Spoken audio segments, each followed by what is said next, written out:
This is the continuation of emotional incest and Mother's Day and Father's Day issues that I have.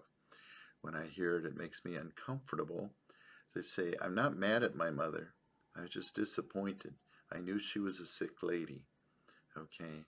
And my father just hooked in with her because he had big issues with his mother. In fact, he didn't get married till he was 40, and his mother wanted him to marry a socialite. And he was smart. He helped start Chase Brass, and was very involved in the early days of Chase Brass on Wall Street and that, which became Chase Manhattan, which became Chase Bank and all that stuff. So he was good. He was smart.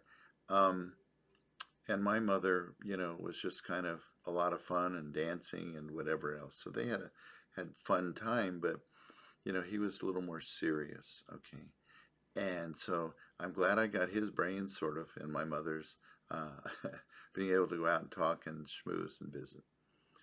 So, they got married, and they said that's where the emotional incest came from. We didn't do physical stuff, but as I started to say at the end of the last video too, I stayed home lots. You know, uh, I'd go to restaurants with her. As I say, I didn't like school. I was bored with school. I was a little bit of a nerd, even though I got lousy grades later on, but I was smart and had the intelligence. And we'd go off to Dennis's restaurant in Red Bank. We'd go off to New York City, and I'd run around the toy floor at Macy's in those days. We'd have dinner. I'd miss school for a week or 2 weeks and that sort of thing. I'd say I was basically emotionally married to her. And I remember saying to my father sometimes, I said, he was pretty nonverbal. He was busy reading and drinking. He was so mad at his mother because he didn't marry the socialite. Why did he marry my mother? Because he wanted to marry somebody to get back at his mother. And sure enough, I always say to people, there was actually a transfer of power. His mother was 4'11". Okay, guess what? My mother was 4'11". He didn't get married till he was 40. He married my mother when she was in her, late 20s. And she got moved in to his mother's house in Bloomfield, New Jersey. And they stayed together for almost a year. And I always said it was a transfer of power. My mother got to see how his mother did things, whether she liked it or not. His mother was always bitter and would always complain to him that, why didn't you stay in banking? Why didn't you do this? Why didn't you do that? So what did he do? He became a blue collar worker to get back at his mother. He spent his life repairing air conditioning and refrigerators. He had a little air conditioning company in New Jersey, and he'd go around to restaurants and take care of them. And my grandmother, his mother, would always say, "Oh my God, he should be in a suit and tie, not in a work outfit." Okay. Her husband died before I was born, so I never knew my grandfather.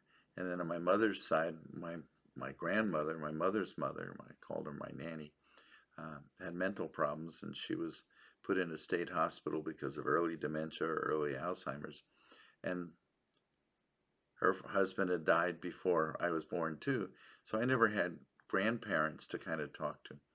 So I was perfectly happy when my mother would say, let's go into New York, go shopping. Let's go here. Let's do that. Sometimes I'd say to my father, what do you think? I'm the one that helped. I picked out my first car when I was 12 for them. I went with my mother to the car dealer and decided this is it. And I told my father, this is what we're getting. Okay. And I said to him, I said, what do you want? He said, that's between you and your mother. As he'd sit at the counter in the kitchen with a beer and drinking. Okay. He was good at work. And then when he came home, he was just angry. So we don't know what we're getting into sometimes. And this is the thing for the emotional incest idea. I was perfectly happy to hang out with my mother and do things. Okay. Uh, and I'll put this little blurb in before we move to the next video. When I was about 12, I was in the 8th grade because I went to high school when I was 13. No, I was high school when I went 12. I was 12 when I went to high school. So I was still 12 in the 8th grade. Let's do that. And I'm in class. It's noontime. And Mr. Ryder, the teacher for the social studies classes, Oh God, Mr. Gordon, your mother's coming down the hallway again. She would often go to school and drag me home. That day was really special because I was embarrassed. I was this little weird nerd that didn't get along with the rest of the kids. And down the hallway comes my mother in her bathrobe, but only, basically nothing on underneath. And he said, just go, get out of here. I was so embarrassed, okay? And she had had a few drinks, and so on the way home, she hit a telephone pole, which got even weirder. But I was happy to get home and hide, okay? We have different stories in our lives.